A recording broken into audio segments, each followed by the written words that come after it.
It is Friday. It is 4 days ago, and the finish line is now in sight. The candidates enter the final weekend of a race unlike any we have ever seen, gearing up for their closing arguments. So again, watch the map and watch the message. Good morning, everybody. I'm Bill Hemmer, live here in America's newsroom. When did this start? 15 months ago? Was that right? You can remember an escalator ride a couple summers ago, something like that. Yes. Good morning, Bill. Good morning, everybody. I'm Martha McCallum. So let's take a look at where everybody is today, because it tells you quite a lot. They are all over the critical battleground states, of course. You got Donald Trump spending the day. In the morning, he starts in New Hampshire. Then he will go to Ohio, and then he will go to Pennsylvania. 3 states that would make him very happy on election night. Mike Pence, where's he today? Let's take a look. He's in Michigan, which is one that Trump would need to flip. North Carolina, which is very, very tight and leaning towards Hillary. And Florida, which is neck and neck right now. Let's take a look at Hillary Clinton's day. She will be crisscrossing Pennsylvania, Michigan, she'll be in Detroit, and Ohio as well today, where there are new concerns for the Democrats and African-American turnout, one of the big issues that everybody's watching in terms of demographics in this race. Tim Kaine's got the pretty easy day of the group. He is going to make a stop in Florida, maybe more than one stop. We'll find out as he continues to roll along. This as we watch this tracking poll, which today shows Clinton with a 2-point lead. At the beginning of this week, Trump was up a point, so that's all still within the margin of error. With so little time left, both candidates hitting on their opponent this way. What I have is a winning temperament. I have a winning temperament. Hillary is an unstable person. She is I think she's probably spent $500 million on phony ads. Best thing I have is my temperament. We know how to win. Someone who had another rally yesterday actually said out loud to himself, "Stay on point, Donald. Stay on point." His campaign probably put that in the teleprompter. Stay on point, Donald. Stay on point. This is what it looks like with just a few days to go out there. Senior national correspondent John Roberts live in Atkinson, New Hampshire. That's where Donald Trump is going to start the first rally of the day about 3 hours from now. Good morning to you, John. Martha, good morning to you. In answer to Bill's question, I'll tell you when this all started, November 5th, 2012. We're just hoping it's all over November 8th, 2016, because there is the potential between New Hampshire and Maine for this whole thing to end up in a 269-269 tie, which then would put us into a realm that none of us have seen before, at least in our lifetimes. Things looking better for Donald Trump here in the Granite State than they have in the past week. About a week ago, Hillary Clinton was up 7 to 9 points. Let's put up the results of a new Boston Globe poll that finds it's all even up here in New Hampshire. 42 points apiece. This morning, Donald Trump's first rally here at the Atkinson Country Club and Resort. He'll be obviously talking a lot about Hillary Clinton's problems with her email, the FBI investigations. Yesterday in Selma, North Carolina, telling a very heavily military crowd that Hillary Clinton, the way she dealt with his unsecured server and all of those emails, really was disrespecting the sacrifice that they have made to this nation. Here's what Trump said last night. She was more interested in keeping her emails a secret than in keeping our classified intelligence a secret. She was more interested in protecting herself than in protecting the people of the United States. Ending this criminal government corruption is one of the most important reasons you have to go out on November 8th. You mentioned that ABC tracking poll a second ago. Indications are that Hillary Clinton may be beginning to gain back some momentum, even in the face of these withering attacks from Donald Trump. So it may be, Martha, that he has to change gears here in the last 4 days, something he might zone in on today, the disappointing jobs number with only 161,000 jobs created. He may use that as part of his closing argument today. Martha? Very important, those closing arguments, as people get ready to head to the polls in just a few days. His wife, Melania, was out in Philadelphia, in the outskirts of Philadelphia on the main line yesterday. She gave her first solo speech in the course of this whole campaign. Talk to us about that, John. And the first speech since the one that she had at the Republican convention back in July, where it didn't go over as well as people thought because of the problems with borrowing some lines from Michelle Obama. But yesterday's speech got rave reviews, particularly from the candidate himself, who was watching it on his aircraft as he was on his way to North Carolina. Melania Trump really trying to energize Republican women in the collar counties surrounding Philadelphia. They really need to try to get the vote up there in Pennsylvania, saying that if she becomes first lady, she will make her signature issue combating cyberbullying. Listen to what she said yesterday. We have to find a better way to talk to each other, to disagree with each other, to respect each other. We must find better ways to honor and support the basic goodness of our children, especially in social media. They're still talking about Melania Trump doing maybe 2-3 speeches before Election Day, but really time is kind of running out on that, Martha. One thing that we do know is going to happen tomorrow, Mike Pence, Donald Trump's running mate, will be in Wisconsin campaigning side by side with Paul Ryan. So that'll be an interesting image for the campaign as we close it out here. Martha? So he's clearly been a very strong advocate on the campaign trail for the top of the ticket. Thank you very much, John. See you later. So then what concerns Team Trump 4 days out? Reince Priebus, chairman of the RNC, the Republican National Committee, with me now out of D.C. And, sir, thank you for coming back here in America's Newsroom. Crunch time. Here we go. Thank you, Bill. What concerns you? Everything concerns me. I'm a pretty obsessive person, so, I mean, everything concerns me, whether it's early vote, absentee, or Election Day activity, things we don't know that may happen tomorrow or the next day, everything, Okay, well, let me try and help. I do. I worry. Let me try and help you out a little bit. Okay, New Hampshire poll overnight has had them tied at 42-42. Among independents, 52% in that survey from the Boston Globe suggest they are less likely to vote for Hillary Clinton because of the FBI investigation. How do you see that playing out now? Well, I mean, it's what the message has been the entire time. It's what Donald Trump's been talking about, is that someone that was in a position, which is one of the highest positions that you could have in our entire country, she couldn't be trusted with the most basic task of being Secretary of State, which is to protect information and protect our secrets, and she couldn't do it. Now, I mean, talk about a wild year that her potentially this classified information, which we know we're getting reports now that it's true, ended up on a computer of Anthony Weiner, who's being investigated for sexting with a minor. I mean, this is how wild this is. So the Secretary of State and our national secrets are on Anthony Weiner's laptop. And so it goes to the heart of what this issue is all about. I mean, if you want to talk about risk, anytime you have a changed election, risk is part of the equation. The fact that we would put in a person like Hillary Clinton, who destroyed the Russian, she said we were going to have a Russian reset, 20% of the world's uranium, Libya, Benghazi, Iraq, I mean, you name it. Emails. Now, Clinton Foundation, through credible reporting, is being investigated for her selling her position. I get the emails every day from the RNC about where you think you're doing well. I get the emails from the DNC every day doing the same. Democrats say right now in North Carolina, Mecklenburg County, which is Charlotte, big early turnout there. Barack Obama won that county overwhelmingly 4 years ago. Nevada, they believe they are strong there as well. In Florida, in the southeast, they're bragging already about a strong Hispanic vote. If Nevada and North Carolina and Florida, or perhaps you can make the case that you could pick any one of those, goes for Hillary Clinton, that makes your job very tough for Donald Trump to be the president. Well, right, but the problem, Bill, is it's not true what you've said. I mean, so let's just take each one of those. First of all, voting is up among Republicans in Nevada, and voting is down for Democrats. Let's look at North Carolina. North Carolina, keep in mind, for everyone out there, on Election Day 4 years ago, we were down 455,000 votes on Election Day. We won North Carolina. Second thing to keep in mind about that. So first of all, they're off by about 150,000 votes right now as of today than they were 4 years ago. So I'm not sure how they can look at doing 150,000 votes worse in North Carolina and say, oh, we're winning North Carolina. Yeah, you're winning early vote North Carolina, but you're way off of where you need to be, and we're way up. Same in Florida. We're ahead in Florida by 15,000 votes. They were ahead by 60,000 votes 4 years ago. So they can cherry pick here and there and say, oh, in Jefferson County, boy, we've got a 10% turnout. It's not going to cut it. Okay. They're behind almost everywhere where they need to be. We will talk to the Democrats next hour on these very exact points. Final question. Yeah. As it stands today, will Republicans maintain the majority in the Senate?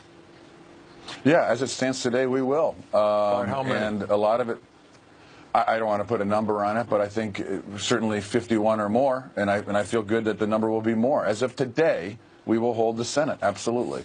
Reince Priebus, thank you, sir. I know you've got another interview, so we'll cut you free now. Reince Priebus, head of the RNC. Okay. Thanks.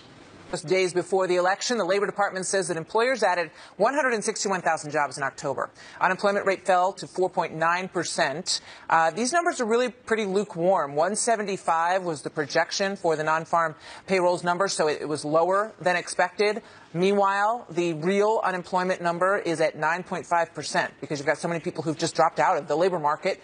It includes people who work part-time for economic reasons and the so-called marginally attached. Those are people who aren't counted in the labor force because they, as we said, haven't really looked for a job in quite some time. So 9.5, the real unemployment rate.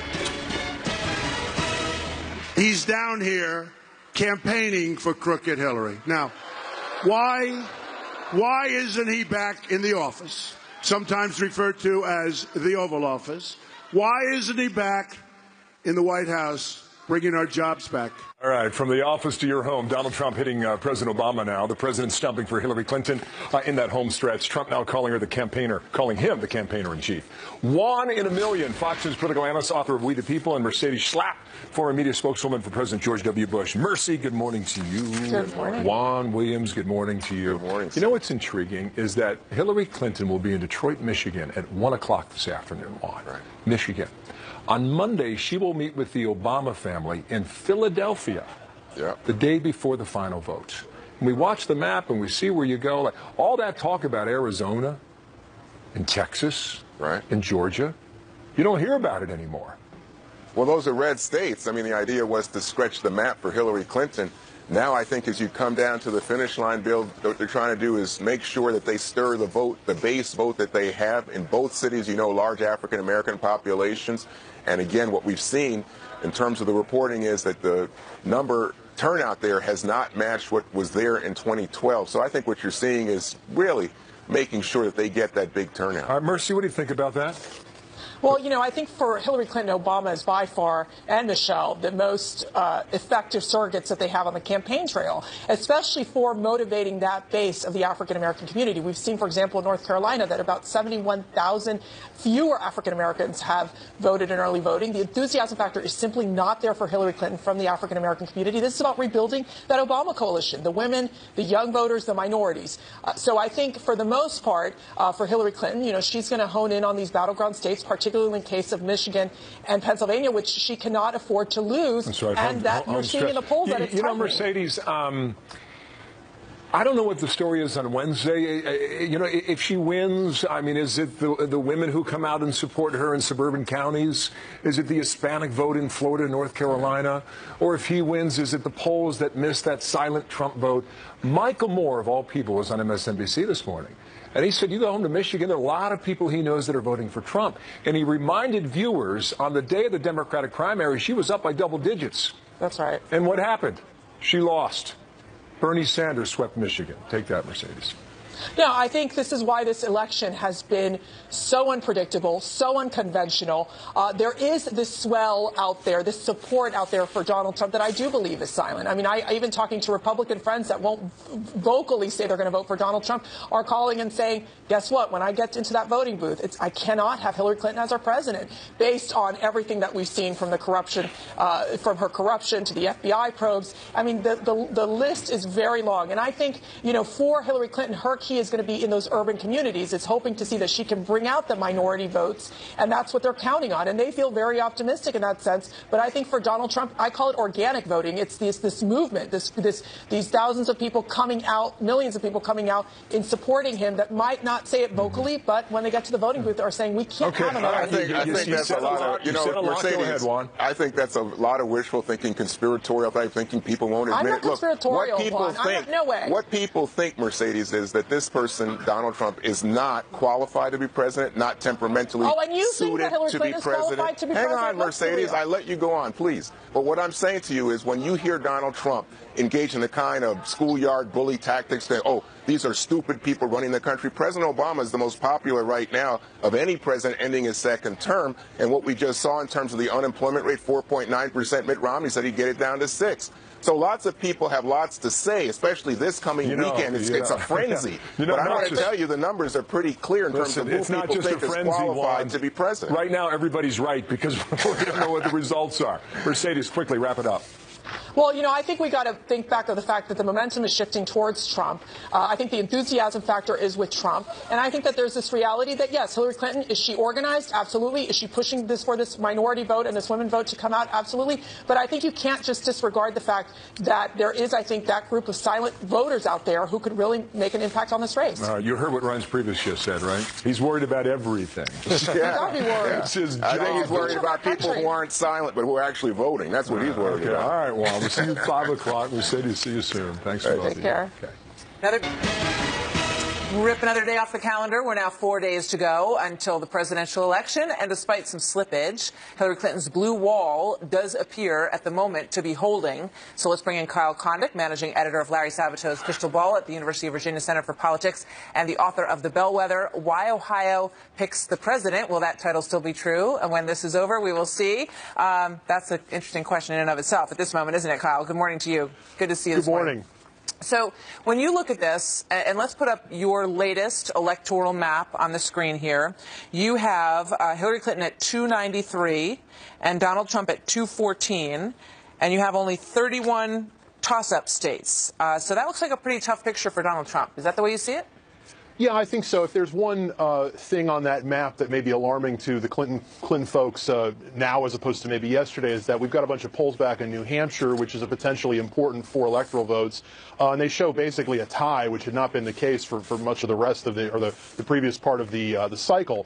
However, if you're looking at small states, it looks like the state of Nevada is a state that looked a little shakier for Clinton, and polls there still show Trump leading, but the early vote looks almost identical to 2012 in terms of the partisan makeup, which I think suggests that Clinton is probably favored out there. So there are a lot of states that are shaky right now for Clinton, but I think she still has the clearer path to 270 than Trump does. Yeah. I mean, when you go through this, if you add to the states that you have in Donald Trump's category at 214 and you add 31, you get to 245 if he won every single toss-up. So then he would have to pick off either Pennsylvania or Michigan or Wisconsin or New Hampshire or some combination of both, correct? Yeah, that's right. And the other state that's really important to focus on is North Carolina. Of course, North Carolina voted for Obama in 2008, but Mitt Romney in 2012. That state also looks like it's very close. We lean it to Clinton right now, but if Trump were to win, I think he probably would carry North Carolina. And you mentioned Ohio. As we currently have it projected, this would be just the third time in 31 elections that Ohio did not vote for the winner. But I think Ohio is also very close. Hillary Clinton is going to be there with Jay-Z later today in Cleveland. Oh, well, that should do it. They're trying to maximize African American turnout in Cleveland, and I don't think that Ohio is necessarily in the bag for Trump either. So there's a lot of fluid things going on. So when you dig into the crystal ball, which I did this morning, and you go into what you call the preponderance of polls, which is a look at who's been leading in each state in the period from September the 1st until the election. And you go back historically and you look at prior elections. Basically, the person who leads in each of those states over that time wins that state with extremely few exceptions, right?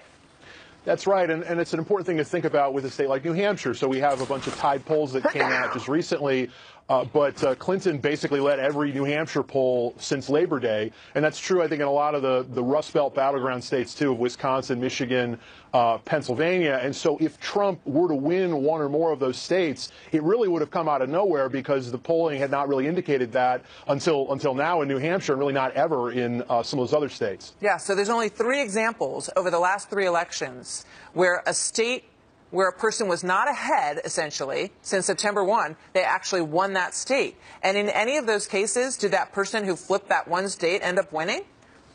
Obama, one of those instances is Florida in 2012, right. But Obama could have won without Florida in 2012, but it got him up to 332 electoral votes, which was a bigger victory than I think a lot of people thought going into Election Day on 2012.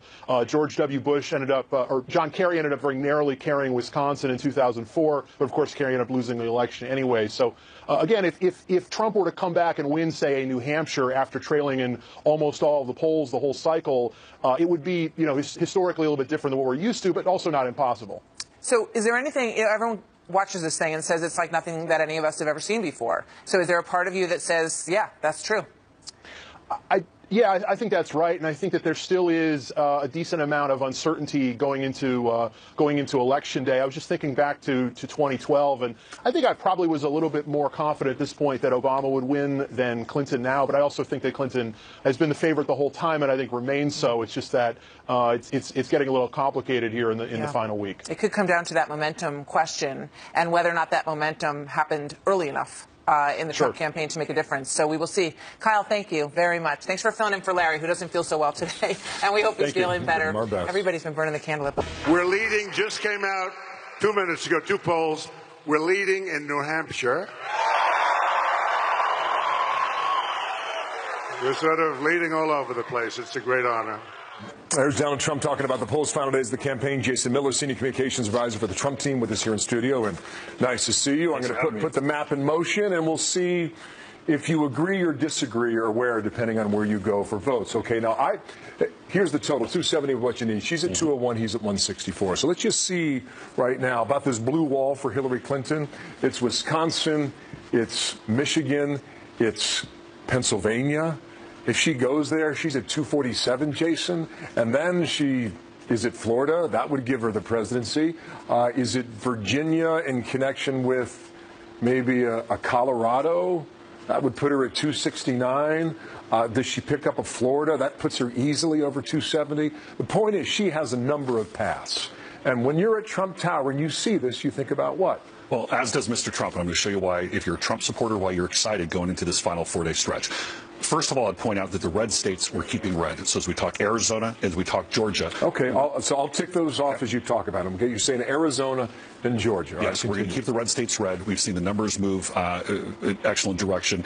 Early voting and absentees are looking very good. Mr. Trump's doing everything that he needs to in those states. So our primary pathways, we talk about how we're going to get there. Yeah. We talk about the key swing states of Florida, North Carolina, and Ohio. All right, let me just tick those, okay? So Ohio, Florida, and North Carolina. Yep. And right now, Jason, you're at 253. You're still behind. So the other state that I'd point to, and Mr. Trump really isn't getting enough credit as he should for this one, the state of Iowa, a state that's gone blue the last couple of cycles. But Mr. Trump, we're very confident. New polling out today showing that Mr. Trump is up by 3 points in Iowa. We feel very good. Okay, now you're at 259. The numbers. Where does your argument go next? The state of Nevada, we're going to be back to this weekend. Early numbers look very good for Mr. Trump. We're ahead of the pace for where the ticket was 4 years ago. Internal polling, external polling, all looking good. Even when your rival networks had a poll out this week showing Mr. Trump ahead by 6 points in Nevada. Okay, well, you know Democrats are bragging about Clark County, okay? Well, they feel really good in Nevada, but okay, I'll give that to you, and now you're at 265. Where else do you go? The state of Maine, which actually splits up their electoral votes based on the congressional district. We're confident that we're going to get the electoral vote coming out of Maine's 2nd congressional district. Which is in the north. Yep. So largely rural. So that would be one electoral. So now you're at 266. Now we're at 266. This is where the fun starts. And this is where, if you look at where Mr. Trump's campaign is now, as opposed to where we were 2 weeks ago, we're in very good shape. We're very optimistic. We talk about this blue wall. Let's first and foremost, let's go. Now we need to talk about one state. I think Mr. Trump will do well and power through and get a whole bunch of wins here. But what we need to show are a number of pathways, and this is where it's grown. Look at the state of New Hampshire, 4 electoral votes. We believe that yesterday 3 new polls. Can I show you something? Yep. All right, New Hampshire. This is what we got overnight. Boston Globe. He leads by 0.4% in that poll. You put all the polls together, flip it one time, guys, for the real clear average in New Hampshire. Trump's up 1.5 points. That's the case you're making now, correct? The blue wall is crumbling, and it starts right there in New Hampshire. We're going to see in the Eastern time zone these returns coming in. Mr. Trump will be in New Hampshire. I believe we're going to be there 3 more times today, and then 2 more times before the election. You talk about New Hampshire. That's one pathway. A couple other states I'll point to. The state of Colorado. We show the race as being a dead heat. Colorado is now a mail-in only state, similar to Washington in the state. Not entirely, but largely. Almost entirely. You can still go show up on election day and turn yours in. So there is time for people to go and deliver. Let me just show our viewers in Colorado what we're seeing, okay? In Colorado, if this is right, not a whole lot of polling out of the Rocky Mountain State. 39 Clinton, 39 Trump. Put all the averages together for Colorado. Again, not a lot of polling, but she would have the edge based on what we're seeing so far. Just shy of 43%. But it's tight. We're showing it a dead heat race. In the top 10 counties in the state, of 7 out of those 10 counties, the Republican ballots return are higher than the average for the others, for Democrats and for independents. So we're seeing the growth there, especially over the past 4 or 5 days, ever since her bombshell scandal last week. Colorado's really picked up for ballots returned. Let me stay out west for one moment. One other state. The state of New Mexico. This is a state that has solidly been described as being blue. We show it as us being slightly ahead. I believe Mr. Trump is going to win the state of New Mexico, and this is one that Democrats, I think, fell asleep on. And don't just listen to me. Hillary Clinton is back on TV advertising New Mexico because they're worried that they're going to lose it. Okay, now we've got Democrats coming up in 30 minutes, okay, but you're talking Colorado, which would put you well over 270, okay, if that scenario plays out. But what they're going to argue in 30 minutes is that North Carolina is looking very good for them. Charlotte, Raleigh, if you lose North Carolina, that's just one state now, Jason. You're back below the mark, even if we're giving you the edge in every argument you're making right now. Let me tell you why we're excited, because now that we have a number of different pathways. Look at the state of Pennsylvania, which is largely election day only voting. Mr. Trump will be there today. He'll be there 2 more times before the polls close on Tuesday. This is a state where, again, don't just listen to what we're saying. The fact that the Clintons are doing their election eve party with the Obamas, with everybody in Philadelphia, they're worried about the state of Pennsylvania. We believe that we can beat her in Pennsylvania on election day. And if we do that, even if your Democratic strategist coming on makes the case that maybe one of these states that can pick away, if Mr. Trump wins Pennsylvania, he's the president of the United States. You're in Manchester, New Hampshire on Monday night, the site of the first primary victory, and she has chosen Philly. Jason, thanks for coming in today. From the Trump team, we'll see who's right. Thank you, Jason. Thank you. All right, Martha. Count them, just 4 days to go now until America picks a new president of the United States. How about that? Candidates are fanning out. They're across the country, working very hard in these final days in those battleground states. The newest polls show this race, guess what? It's too close to call. Too close to call. We're going to hear quite a bit of that, I think, on Tuesday night. Waiting for this state, waiting for that state, too close to call. It's going to be fascinating. So welcome, everybody. Hour 2 now of America's Newsroom. I'm Martha McCallum. And I'm Bill Hemmer on a Friday. Good morning. Donald Trump closing in on Hillary Clinton in some of these battleground matchups. Here is today's national tracking poll from ABC News. We watch it every day. It's been tight all week. Hillary Clinton leading by 2 at 47 to 45%. And now for both of them, the closing arguments are underway. When I look at these great admirals and these great generals and these great Medal of Honor recipients behind me, to think of her being their boss? I don't think so. The presidency doesn't change you who you are. It reveals who you are. I think it's fair to say that my opponent has already revealed who he is. So let's bring in Chris Wallace, who's already revealed who he is as the anchor of Fox News Sunday. I hope not. If you're in New York, it means we're getting pretty close. That's true. Welcome. I don't spend any extra time here. Can I just say something about those 2 bites? And it's why I think so many people want this race to be over. If you believe what they're saying about each other, this is a choice between a crook and a creep. And you didn't see anything about issues, anything about how this person is going to make America better, what their plans are on the economy or national security or health care or education. It's a very dispiriting campaign. Yeah, I mean, it's true. And when you look at this and you talk to people out there, you hear so much of that. So whoever wins this race is going to have a lot on their plate because they're going to have to try to mend this country in a way that I don't think we've seen in a long time. And you've been covering campaigns for a long time, as most of us have. But you know, when I go back about 100 years. Okay, maybe a little bit more. But when you look at this, and I asked the Brain Room to pull up some information on, have we ever been in this situation where the person who has been ahead, really the whole way through, ends up losing? And the only time it's happened is 1980, where they were this close. Talk to me about how this race feels to you at this moment, based on what you've seen in the past. Well, it doesn't feel like 1980 yet, and I was there in 1980. I was covering Reagan against Carter, and people were very unhappy with Carter, and the economy was in shambles. But he was still ahead. The Iranian hostages, but he was still ahead. But then they had that debate 1 week beforehand, and when people were satisfied that Ronald Reagan could be president, and he did the there you go again thing, it just flipped. And you could tell the day after the debate that the country had flipped and it was going very much to Reagan. I don't feel that this time. Clearly it's tightening, but there isn't that kind of tidal wave, and there still are a lot of doubts about Donald Trump, as there continue to be about Hillary Clinton. It's tightening, and he could could win, but I will say it's going to be a tough path. He's got about one path to 270 electoral votes. Everything's got to go right for him. She's got several paths. I see. He's got to be perfect plus. Right. Absolutely perfect on the toss-ups, and then plus something that he feels away from her. He's got to flip a traditionally Democratic state. Exactly. I'm interested in the vice presidents a little bit. You know, we all know it's not about the vice presidents, but when you look at these two individuals, Mike Pence has served to kind of stabilize in some ways Donald Trump. They've been using him a lot. He's in 3 states today. Tim Kaine only making 1 stop in the state of Florida. What, if any, has the impact been of this ticket, of these 2 tickets together, do you see? I think Pence has been much more important to Trump than Kaine has been to Clinton, because there are a lot of traditional Republicans who have concerns about Trump. We certainly know that, and they're slowly coming back, which is one of the reasons this race is tightening. I think that Pence, as a steady presence on the campaign trail, unflappable, strong in the debate against Tim Kaine, has been helpful, sort of certifying that there are, if you have doubts about Trump, that there are other steady presences there who will make this administration successful and reliably conservative. I don't know that Clinton needed as much help. I think Kaine probably helps a little bit, particularly with Hispanics, and the fact that he made a speech the other day entirely in Spanish. But I don't think she needs that kind of help from her running mate that he needs. I suppose marginally he may help in the swing state of Virginia, where he's been a governor and a senator, but frankly, she was probably going to win that anyway. Yeah. In terms of Melania Trump, who came out yesterday and gave a speech which was fairly well received, you wonder sort of where she's been and where some of the argument would have been for putting her out earlier, because when you sort of fast forward and you say on each side what would they have done differently, that might be something.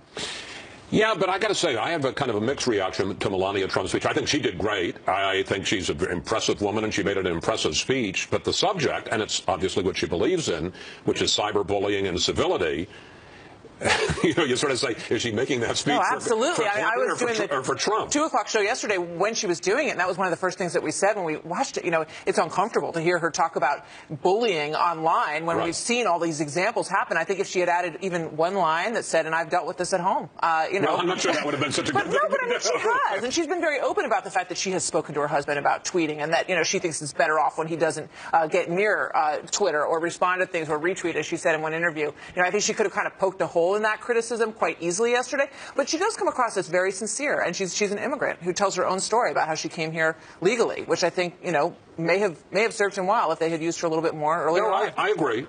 That particular issue, though, made me think that Hillary Clinton could run that speech and then say, I approve that message. So. Chris, thank you very much. Look forward to having you here. May I say we've got a show on Sunday? Do you really? And yes, we're going to be speaking to the aforementioned Mike Pence, the running mate for Donald Trump, will be on the show. We're hoping to get Tim Kaine or some top official. We're going to debut, you'll be very jealous of this, we debut the Fox News super-duper election set. Yes, no, we get it first, though. Because it's Fox News We're all Sunday. Fighting over this new studio. And we're going to have Karl Rove crunching the numbers. We will tell you exactly where the race stands 48 hours ahead of time. And did I mention from the brand new election headquarters? Well, that's fine. We'll be around. We'll look for that. We're going to be here also. 1 o'clock in the afternoon, 3 o'clock in the afternoon, and of course, Mr. Sunday owning the main territory on that day. Chris, thank you. We call that anchor envy there, Wallace. Exactly. Go gentle on that new place. Nice to see you, Chris. The Clinton team now bringing out the big guns, calling on top surrogates, including former opponent Bernie Sanders. The Vermont senator joining Clinton yesterday in North Carolina when this went down. This election's been a lot more fun now that we're on the same side. Every social movement, every economic advance has only come about because people were willing to work and sacrifice. Mike Emanuel, senior correspondent, live in Pittsburgh today. Allegheny County looks beautiful. So Clinton's bringing out the star power. What's her final argument to close the deal? First Pittsburgh, then Detroit later. Go, Mike. Well, that's right, Bill. Hillary Clinton trying to tap into that star power, trying to energize the people she needs to win the White House. Jay-Z will headline a Get Out the Vote concert for her in Cleveland tonight. Katy Perry will headline a rally in Philadelphia for Hillary Clinton tomorrow night. Yesterday, it was entertainer Pharrell Williams campaigning with Clinton in battleground North Carolina. Clinton says she's ready to take the baton from President Obama to carry on his legacy. We need to make sure we deliver on that promise. And in this election, President Obama's entire legacy is on the line. Everything that he has worked so hard to do against implacable opposition. What's not clear is if the celebrities and VIP surrogates can share or transfer their popularity to Hillary Clinton in the final days. So traditionally, these races tighten at the end, and it would appear that's the case now, right, Mike? No question about that. Very close race and in some interesting places as well. The CBS New York Times poll reveals a very close race heading into the final weekend of this campaign. Clinton 45%, Trump 42%. Here in Pennsylvania, the Real Clear Politics average has Clinton with a 3-point edge, 46.8 to 43.8. Then there's Michigan. Former President Bill Clinton has spent part of 2 days in Michigan this week. Hillary Clinton is heading there today, and so perhaps it's a little too close for comfort there in Michigan, and you've got the Clinton team working to make sure there are no surprises in Pennsylvania or Michigan on Tuesday night. Right on. Thank you, Mike Emanuel, live in Pittsburgh, where he begins his day. Thank you, Mike. To travel. This in light of early voting data that shows the black turnout falling short of the mark set by President Obama from 4 years ago. R.T. Ryback, Vice Chair of the Democratic National Committee and former mayor of Minneapolis, who is at home in Minnesota. How you doing, Mayor? Good morning to you, and thanks for coming on today on America's Newsroom. Happy to be here. Reince Priebus was making a strong case that all of the data and the emails that the DNC is putting out do not necessarily match up with what they're seeing on the ground. Here's Priebus from last hour to get it going. Watch here. Yeah, you're winning early vote in North Carolina, but you're way off of where you need to be, and we're way up. They can cherry pick here and there and say, oh, in Jefferson County, boy, we've got a 10% turnout. It's not going to cut it. They're behind almost everywhere where they need to be. All right, now your turn. Go ahead. What's the state of the race? Good. It's a nice thing for him to say, but let's face the facts. African Americans are overwhelmingly supporting Hillary Clinton, and the fact that Clinton is within 1 point in Georgia, where there, by the way, happen to be a lot of African American voters powering that, is one good example. Now, he says don't look at individual areas, but that's kind of what elections are about. So look at the early vote that's ticked up yesterday in North Carolina. Let's look at one where it's behind. Let's look at Cleveland, okay? I know those voters well because the Sunday before the election in 2012, I stood with thousands of African-American voters who had been disenfranchised by the Republican Secretary of State. The DNC sued. We got their right to vote. They stood there in the rain. They weren't moving for hours, and they're not going to this time, even though there is now only one early voting site in the entire Cleveland metro area because they keep trying to suppress that. So congratulations. Okay, you helped suppress that. But let me finish this, Bill, because it's important. All right. It's an important point. Early voting is one way of indicating that. So those voters who had more trouble voting early, I looked in their eye in 2012. They will be showing up because they know exactly what disenfranchised means and they know why this matters. Okay, I'm looking at the map and we're crunching the numbers. We're trying to pull in all sorts of data and try and figure out what this thing looks like come Tuesday night or Wednesday morning. Right. I see a poll in New Hampshire where it's got a dead even tie. And that same poll from the Boston Globe, it shows that among independents, 52% are less likely to vote for Hillary Clinton because of the FBI investigation. The question then leads us to this. What is the effect of that story on Tuesday's turnout? Well, the polling I've seen hasn't shown a big switch on it, but let's really get regrounded in this. Hillary Clinton will be not only the most qualified president to ever take office, but she is also the one we know more about than any other presidential candidate who's ever run. Every email, every phone number is all out there. So people know what they are getting with Hillary Clinton. We don't even know Donald Trump's tax returns. You know, I'd love to see his emails. I'd love to see his emails just from 3 a.m. to 4 a.m.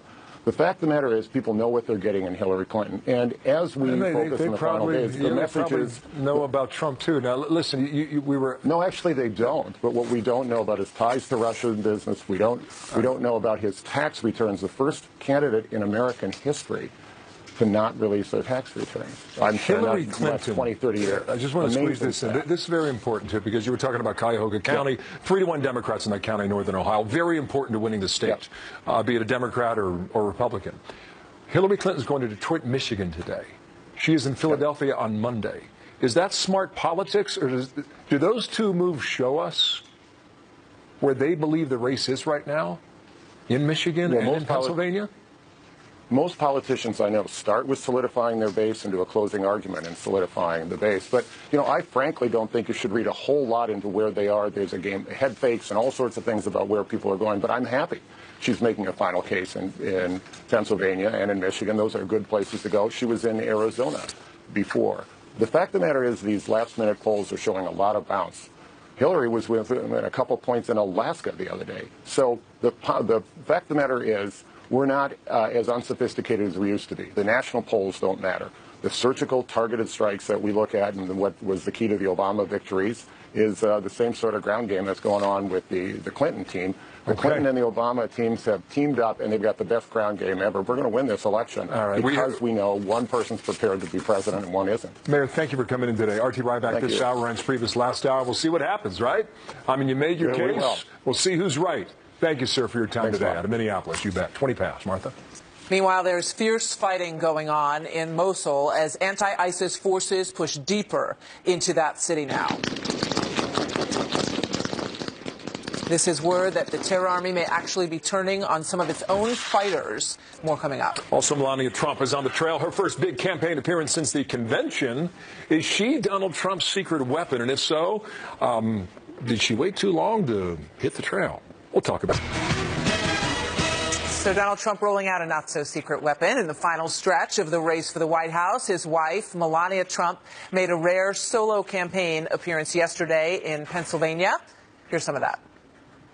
As Donald travels the country, he has asked some simple but very important questions. Do we want a president who is beholden to no one but you, the American people?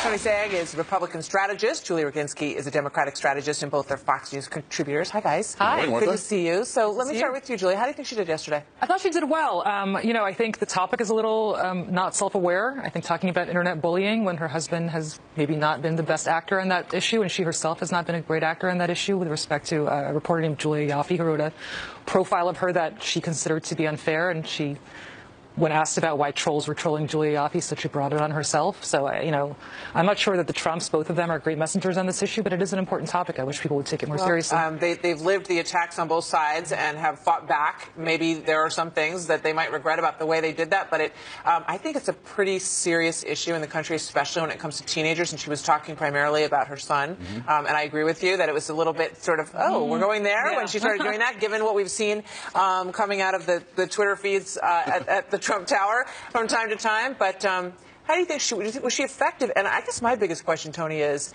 will they, if this doesn't go the way that they would like it to go, will they regret not bringing her out there more and earlier? I, for one, have always believed Melania should have been on the campaign trail earlier. I think she is extraordinarily effective and a very sympathetic character in telling the personal side of Donald Trump, who is a celebrity in many regards. And people sometimes draw their own conclusions. But when you see the family side, as we saw with the kids during the convention, it really does give a much more positive aspect. I think what Melania, frankly, didn't want to do is put herself in the middle of this entire campaign, which has been largely negative toward her husband from the left. And look, she's been very honest. She has a son who's 10 years old. That's her priority. I understand that. Not every political spouse goes into the arena as fiercely as a warrior. But she's coming in at the exact right time and in the exact right place. This whole Women for Trump effort is targeting areas like suburban Philadelphia, Montgomery, the Ring counties, Delaware, Chester, Bucks, because this is where you have to convince enough women to support Donald Trump, and then, therefore, you have a larger chance to win the state. Look at Ohio, where now the recent polling shows a lot of women are supporting Donald Trump almost equally. I do think that it makes a difference. I mean, I know women who live in these suburbs who are on the fence, and I think when they do see the family, it does have meaning to them. And, Melania Trump, I think you see her at first, and she's sort of intimidating. She's so beautiful and, supermodel and everything. But when she speaks, she's very sincere. And she talks about her feelings for the country. She said, I came to America, but that wasn't enough for me. I wanted to be an American. And I thought that was very powerful. I think she's got a fantastic personal story. I agree largely with everything that Tony said. She is a huge asset, as is Ivanka. Look, Hillary Clinton's firewall in this election is white, college-educated women. She's up by 27 points. Romney won that same demographic by 6. And so in order for Donald Trump to win, he's got to get those people on his side. Melania is a great example of that. Ivanka's a great example of that. I don't for the life of me understand why they didn't went after more. I completely agree. Now let's turn to a woman who has very much embraced the role of being at the heart and center of politics, and that's Huma Abedin, who I think everybody has some sympathy for. I mean, what what a couple of years it's been for this woman. She has been through quite a bit. She was basically in hiding over the last several days that it came out. You know, I mean, you couldn't write the twist to this story that the thousands and thousands of emails that they found were on a laptop that was used by Anthony Weiner, I think someone whose behavior is despicable and who is still being investigated by the FBI. So she made an appearance last night. She did come out at a fundraiser in Washington, D.C. I think we have some video of that. But, you know, Tony, you suggest that there's more to the next shoe to drop in the Huma Abedin story, perhaps. There's absolutely no doubt, Martha. If you look at the fact that the FBI is already dismissing this idea that most of these emails are duplicates, a lot of these emails are brand new information, according to reading the tea leaves coming out from the FBI. Huma Abedin has been at the intersection of Clinton Inc. and Clinton World. She worked at the State Department and the Foundation at one point simultaneously. So three things are going to happen ultimately with this investigation. And yes, on a human level, I sympathize, but these are choices she made to blindly align herself with Hillary Clinton and potentially the detriment of her own family, particularly her son, her 6-year-old son. She could either basically get away with it, which is doubtful. She could either cooperate with the state, which I think is probably the most damning of all opportunities because she doesn't want to protect her family. I mean, there's nobody who knows more about what goes on in Clinton world than Huma Abedin, and there's no doubt that they would want to speak to her. Correct. Or she falls on the sword, which I don't see her necessarily having the interest in doing.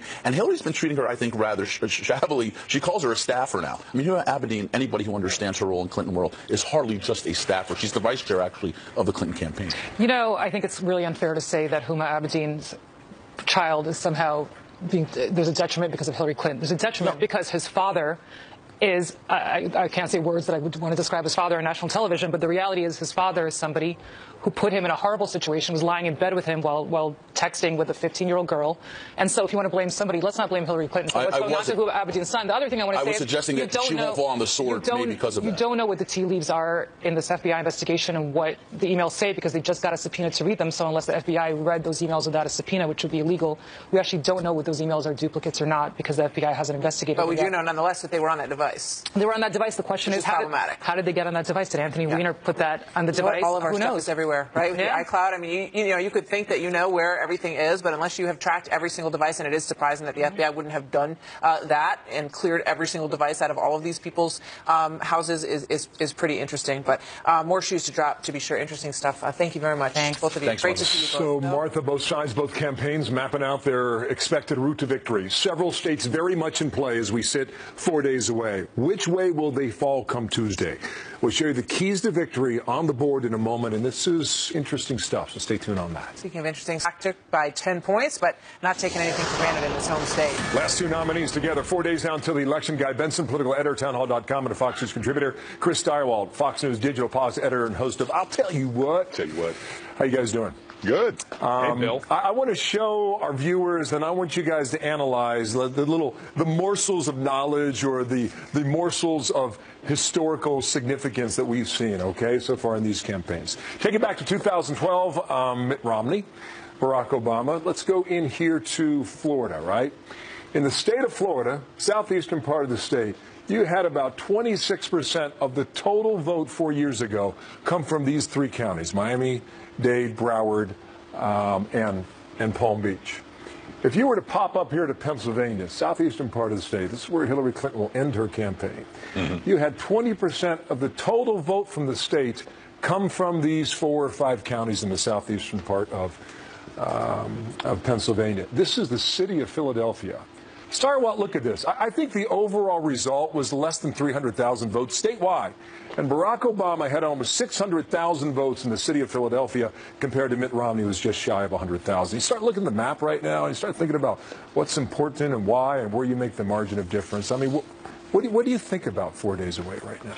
Well, 4 days we start to, as you say, it's not, the polls are fascinating and it's all very interesting, but the historical data about how these counties vote and how Trump behaves the same and how he behaves differently than a typical Republican nominee. So, for example, in Pennsylvania, why hasn't he done well in Pennsylvania? He hasn't done well in Pennsylvania, not because Hillary Clinton's going to do as well in the city of Philadelphia as Barack Obama did. She probably won't.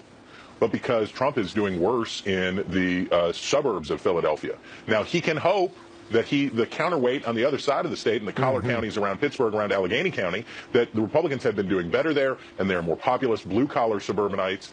So in that way, Trump has hoped that he could bring Pennsylvania into balance, but I don't think there's enough to offset how poorly he's done with women in the suburbs. Interesting on that. Guy, let me just show you another thing. Remember the primary when Trump rolled through Pennsylvania? This is Lucerne County, okay? This is blue, all right? It's Democratic. Trump picked up about 77% of the votes in Lucerne County during the primary. I'll take you over to Washington County, the southwest of Pittsburgh, and this is, here's Darwald there. Romney got 57% of the vote in that county. This is energy, it is coal, it is steel, it is blue collar, and you think about whether or not these counties can flip a little bit. Guy, go ahead and riff on that. Then I'll show you another example. Yeah, well, I think that's right, Bill, because Donald Trump can appeal to a different type of voter than Mitt Romney did, particularly these sort of blue-collar Reagan Democrats that we hear so much about. I think what's interesting, because you were showing Philadelphia earlier, there's a reason why Hillary Clinton and her running mate and Barack Obama and Michelle Obama and Bill Clinton are all going to be in Pennsylvania on Monday. They are closing the deal, or they're trying to at least, in the Philadelphia area, in that media market. I think it's because, A, there's no early voting in Pennsylvania, so they want that sort of that wave to crest on Monday into Tuesday of enthusiasm. But there's a chance, and some people are saying, maybe the Democrats don't feel quite as secure about Pennsylvania as the polls would indicate they ought to be. That's one interesting thing to keep an eye on. The other one, Bill, very quickly, since you showed Florida before, if you look at the early vote, which only tells you so much, right now, Florida's overtaken the early vote from 2012 already, and Republicans have a very slim lead down there. It looks like it's going to be another nail-biter, surprise, surprise, in Florida. All right, point taken on all that, too. Let me show you guys. I don't know if this is a normal traditional election or not, right, Chris? I mean, you think about that. I mean, in a normal election here 4 years ago, Trumbull County, this is deep blue. Yep. You know, I mean, Trump's been campaigning here. It's steel country. It's Youngstown to the south, and then here in the central part of the state, you've got Delaware County that went 62% for Romney. It's, you know, it's growing. It's suburban, affluent, white voters. Do they go for Trump at 61.7%? No, they don't go for Trump at 61%. But when you talk about the Mahoning Valley, you're talking about how Donald Trump is ahead in Ohio. Because what's going to happen in Ohio is that down in the southern tier of the state, not just on the Cincinnati and Dayton side, but across into the Appalachian tier, all the way over to Ironton and whatnot, that part of the state is going to go so hard for Trump, it's going to, they'll have to find a new color of red in the Crayola box for how red that's going to be. Trump is not going to do as well as a typical Republican does in the suburbs and in Franklin County and in and around Columbus, which hurts him. But boy, he's going to do great with the Democrats, the blue-collar white Democrats in the northern tier of the state, maybe all the way over to Toledo. You know, and also, Bill, I would say that one of the reasons I think that you're seeing Donald Trump outperforming Mitt Romney in a place like Ohio is that there are concerns that you hear about from Democrats about turnout among African Americans. I know they've made up some ground. They were really struggling in Cuyahoga County just a couple days ago. But overall, there are worries among Democrats that, especially in Ohio, African Americans and also places like North Carolina aren't turning out and will not turn out for Hillary Clinton the way they did for President Obama. Can both of you see a monitor right now, by the way? I want to show both of you and our viewers at home. Take you back to 2004 with Kerry and Bush. You know, this is kind of a traditional modern-day political map. I think we'd agree on that. You're red in the middle, and you're blue on the ends. And look what happened when Barack Obama beat John McCain 4 years later. It's blue in Colorado, New Mexico. It's blue down here in the southeast of Florida, North Carolina, Virginia. 4 years later, just a few subtle moves in the map, right? 2008 to 2012. It's just Indiana and North Carolina that Romney flipped. We don't have a sense just yet, Chris, of what this map will look like come Wednesday morning. Right, and you could have, for example, for the first time ever, well, no, you could have a Republican who won Ohio, and this isn't the first time ever, but the Republican who won Ohio but didn't become president. And that's something that we don't see. The map that we know has been basically in place since 1992. Because of Donald Trump's strong appeal with Democrats and strong appeal basically with white voters without college degrees, states that have white populations of more than 75% and states in which more than 75% of the adult population do not have college degrees are a killing field for Hillary Clinton because the Democratic Party abandoned working class white voters a while ago, and he's going to do very well there. So we could, in fact, be looking at a brand new map in which the Republicans are the party of the populist white voter, of the downscale white voter, and the Democrats Democrats are suburban whites and minorities. Guy, can you do that in 15 seconds quickly? Yeah, 15 seconds. 3 steps for Trump is the clearest path for him. Win all the Romney states, add Florida, Ohio, and Iowa, and then you need 11 plus more electoral votes. A couple ways possibly to get there. Data makes it tough, but it's plausible at least. All right, gentlemen, thank you. I keep coming back to North Carolina. I don't know why, but I keep coming back here. You're right. See you later, guys. Thank you, Guy. Thank you.